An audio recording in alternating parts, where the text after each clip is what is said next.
শহীদ জিয়া অমর হোক, খালেদা জিয়া জিন্দাবাদ, তারুণের অহংকার, তারেক রহমান জিন্দাবাদ। সংগ্রাম ও ঐতিহ্যের ৪৭ বছর পূর্তিতে যুবদলের প্রতিষ্ঠা বার্ষিকীতে লাউডাঙ্গা ইউনিয়নের আজকের এই আলোচনা সভায় প্রধান অতিথি হিসেবে উপস্থিত রয়েছেন ফুলবাড়ী উপজেলা বিএনপির সদ্য সাবেক সাধারণ সম্পাদক জনাব মোহাম্মদ আব্দুল মান্নান মকুল ভাই।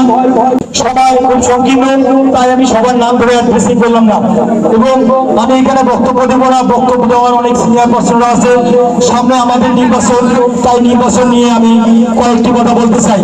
এখন আমরা কয়েকদিন থেকে দেখতেছি ৫ তারিখের পর থেকে বালারহাটে মনে হচ্ছে যে নতুন রাজনৈতিক দলের আবির্ভাব হয়েছে।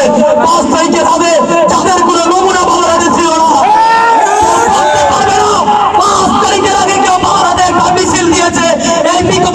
সরকারের বিরুদ্ধে আমরা লাউডাঙ্গা ইউনিয়ন বিএনপি ৫ তারিখের আগে থেকে রাজপথে সক্রিয়ভাবে অবস্থান নিয়েছিলাম।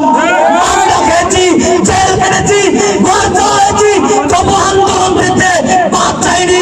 আমরা হাজিরার পতন পরেই আমরা রাজপথে এসেছি। অনেকেই ৫ তারিখের পর থেকে ফেসবুকে রাজনীতি করতেছে।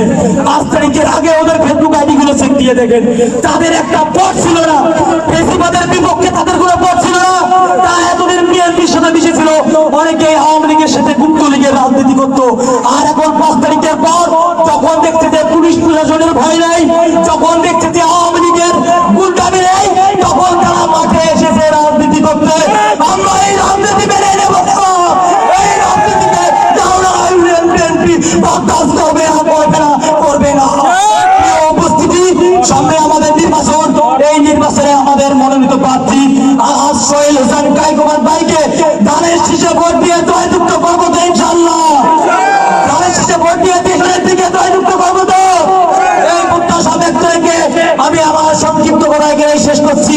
শহীদ জিয়া অমর হোক, খালেদা জিয়া জিন্দাবাদ।